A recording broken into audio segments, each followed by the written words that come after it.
हे प्रधानमंत्री नरेंद्र मोदी जी, दिल्ली में बैठे हो या हैदराबाद में घूम रहे हो, देश की राजधानी में हो या सपने देख रहे हो, अमेरिका तक आपकी उदासीनता की वजह से, आपके सिस्टम की लापरवाही की वजह से, आपकी केंद्र सरकार की वजह से, आपकी एमसीडी की वजह से, आपके शिक्षा मंत्रालय और शिक्षा विभाग में खुले भ्रष्टाचार की वजह से दिल्ली के अंदर 3 छात्र छात्राओं की दर्दनाक मौत हो गई। और वह पानी आपके गटर का था, वह पानी उस बारिश का था जो थोड़ी सी बारिश पड़ते ही आपकी दिल्ली में समंदर जैसा हाल हो जाता है। हम राजधानी दिल्ली में हैं या कराची में हैं, जवाब दो। आप प्रधानमंत्री जी, आप अपनी जिम्मेदारियों से पीछे नहीं भाग सकते। वे छात्र छात्राएं जो दिल्ली में अपने परिवार को छोड़कर कोई पार्ट टाइम जॉब करके, वो गरीब लोग देश के कोने कोने से आकर कोई अपने माता पिता से कर्ज पे लाया हुआ रुपया लेकर दिल्ली जैसे शहर में सिविल सर्विसेज की कोचिंग करने के लिए आते हैं।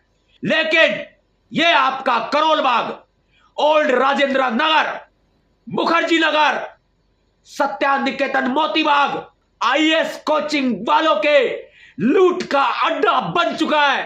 कब जागोगे आप? कब जागोगे?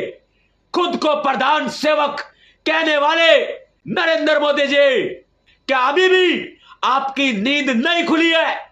राजधानी दिल्ली में इतना बड़ा हादसा हो गया, लेकिन अब तक आपके मुंह में दही जमी पड़ी है। वे बच्चे जो आज इस दुनिया में नहीं रहे, जो इस बीजेपी सरकार की सिस्टम के लापरवाही का, भ्रष्टाचार का, कोचिंग संस्थानों की लूट का शिकार बन गए। श्रेया यादव, नेविन डालविन, तान्या सोनी, इन तीनों छात्र छात्राओं को मैं नवाब सतपाल तंवर, भीमसेना प्रमुख, नमन करता हूं। इनकी शहादत हुई है। इन तीनों छात्र छात्राओं के परिवार के प्रति हमारी गहरी संवेदनाएं हैं, लेकिन सिर्फ मुआवजे की आड़ में, संवेदनाओं की आड़ में ना तो दिल्ली सरकार अपने कर्तव्यों से पीछे हट सकती है और ना ही केंद्र की सरकार अपने कर्तव्यों से पीछे हट सकती है।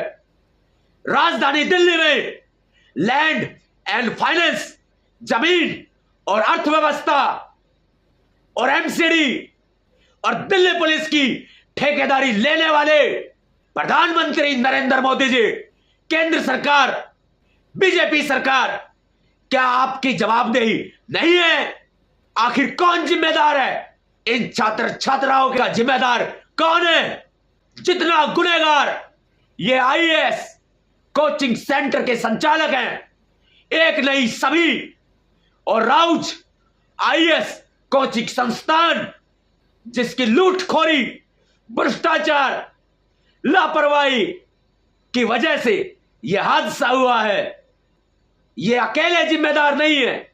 इनके साथ पूरा सिस्टम, एमसीडी, प्रशासन, विधायक, मंत्री, सांसद, प्रधानमंत्री, उपराज्यपाल सारे दोषी हैं।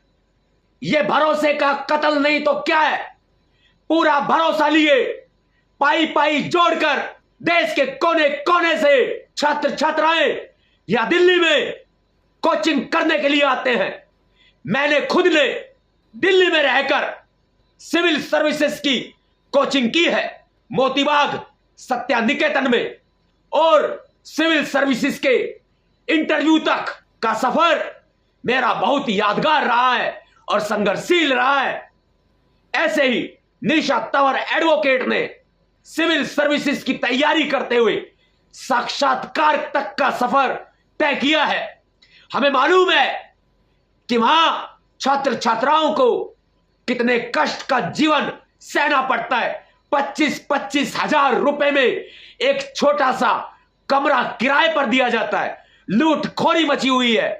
छोटे छोटे कमरों में लाइब्रेरियां चलाई जाती हैं, क्लासरूम चलाए जाते हैं। भेड़ बकरियों की तरह छात्र छात्राओं को ठूस लिया जाता है। नियम कायदे कानूनों को ताक पर रख लिया जाता है। कोई ध्यान देने वाला नहीं है। क्या देश के भविष्य जो छात्र छात्राएं आईएएस, आईपीएस, आईआरएस, आईएफएस की पढ़ाई करते हैं, तैयारी करते हैं, वो देश का भविष्य है? क्या उनकी जान इतनी सस्ती है कि केंद्र सरकार और दिल्ली सरकार के बीच में आकर अटक गई है? कोई जिम्मेदारी लेने को तैयार नहीं है। मैं साफ कर देना चाहता हूं कि भीमसेना सिविल सर्विसेज के छात्र छात्राओं के साथ कंधे से कंधा मिलाकर खड़ी है। यह हक की लड़ाई है, यह अधिकारों की लड़ाई है, यह छात्र छात्राओं की आवाज है। और मैं नवाब सतपाल तंवर उन छात्र छात्राओं की आवाज बनकर न्याय की मांग करता हूं। जितना दोषी कोचिंग सेंटरों के संचालक है, उतनी ही दोषी यह केंद्र की सरकार भी है। प्रधानमंत्री जी कहां हो? इस्तीफा दो। आपको कुर्सी पर बने रहने का कोई अधिकार नहीं है।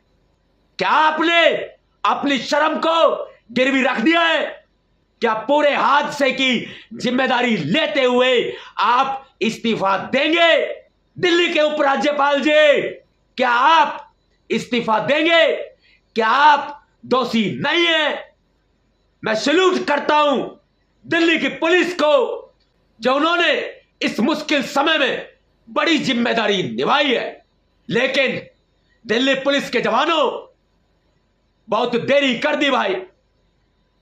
तीन छात्र छात्राएं, इस देश का भविष्य आज हमारे बीच नहीं है। दिल्ली पुलिस, मेरा निवेदन है आपसे कि दोषियों के ऊपर कड़ी से कड़ी कार्रवाई करी जाए। आपने कभी मेरी बात को झुकाया नहीं है, कभी मेरी बात को गिरने नहीं दिया है। मैं मांग करता हूं कि दोषियों के ऊपर कड़ी से कड़ी कार्रवाई की जाए।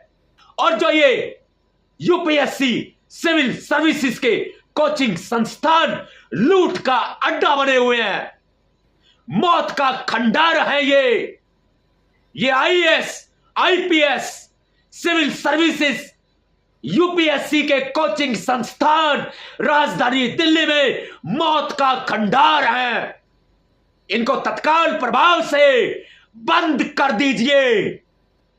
मेरे देश के युवा इतने सक्षम हैं कि वह सेल्फ स्टडी करके वे देश के लिए आईएएस, आईपीएस, आईआरएस, आईएफएस बन सकते हैं। मृतक छात्र छात्राओं के परिवारों के साथ भीमसेना की संवेदनाएं हैं। मैं आपके दर्द को समाप्त तो नहीं कर सकता, लेकिन आपके दर्द को बांट जरूर सकता हूं। कोई हो या ना हो, लेकिन यह नवाब सतपाल तंवर आपके साथ है। जो छात्र छात्राएं इस दुनिया में नहीं रहे, मैं एक बार फिर उनको नमन करता हूं, नम आंखों से श्रद्धांजलि अर्पित करता हूं। शहीद हो गए, वो शहीद हो गए।